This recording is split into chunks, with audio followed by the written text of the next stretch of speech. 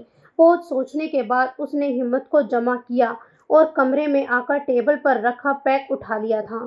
کچھ دیر قبل اس نے جہان کو اپنے کمرے میں جاتے دیکھا تھا۔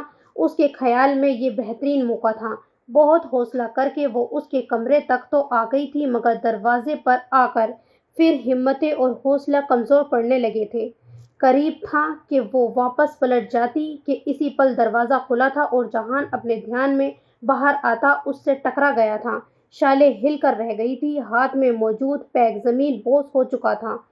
اپنے کمرے کے دروازے پہ ہونے والے اس تصادم نے جہان کے چہرے پہ ناگواریت کا تاثر بکھیر دیا تھا۔ یہ سوچ ہی بے حد تاؤ دلانے والی تھی کہ وہ اس کے کمرے میں آنا چاہ رہی تھی۔ کیا مسئلہ ہے؟ کیوں کھڑی تھیں آپ یہاں پر؟ اس کے چہرے کے تاثرات میں ہنوز برہمی اور بیزاری تھی۔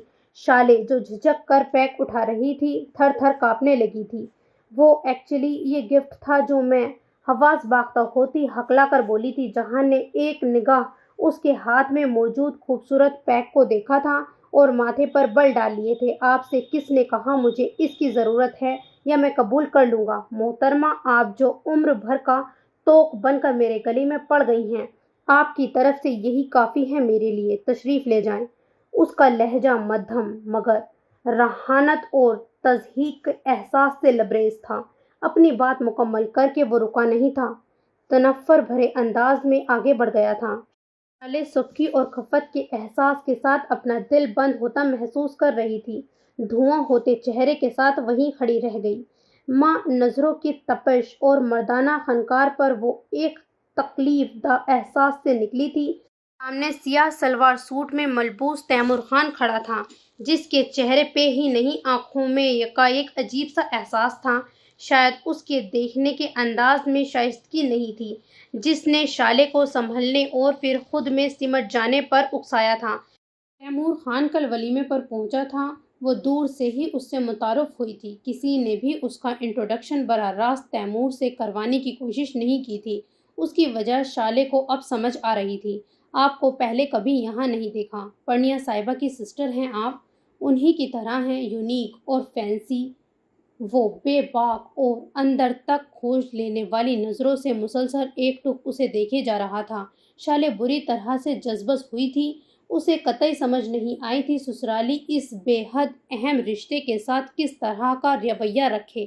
جی، میرا نام شالے افریدی ہے اور میں پرنیا کی بہن نہیں ہوں، اس نے مارے باندھے جواب دیا تھا اور اپنا آنچل کچھ اور پھیلا کر اپنے آپ کو کور کیا تھا۔ شالے یعنی جہانگیر کی مسز تیمور خان کو جیسے دھچکا لگا تھا۔ شالے کا رنگ جہان کے حوالے پاتے ہی گلابی ہو گیا تھا، جبکہ تیمور بے ساختہ ہونٹ بھیج کر رہ گیا۔ شالے محض سر ہلا سکتی تھی، پھر کترا کر تیزی سے نکل گئی۔ تیمور خان کی لپکتی نگاہوں نے راہداری کا موڑ مڑنے تک اس کا پوسٹ مارٹم کیا تھا۔ So this is the end of this episode. انشاءاللہ نیکسٹ ایپیسوڈ میں ملاقات ہوتی ہے، تب تک کے لیے دعاؤں میں یاد رکھیے گا۔ اللہ حافظ۔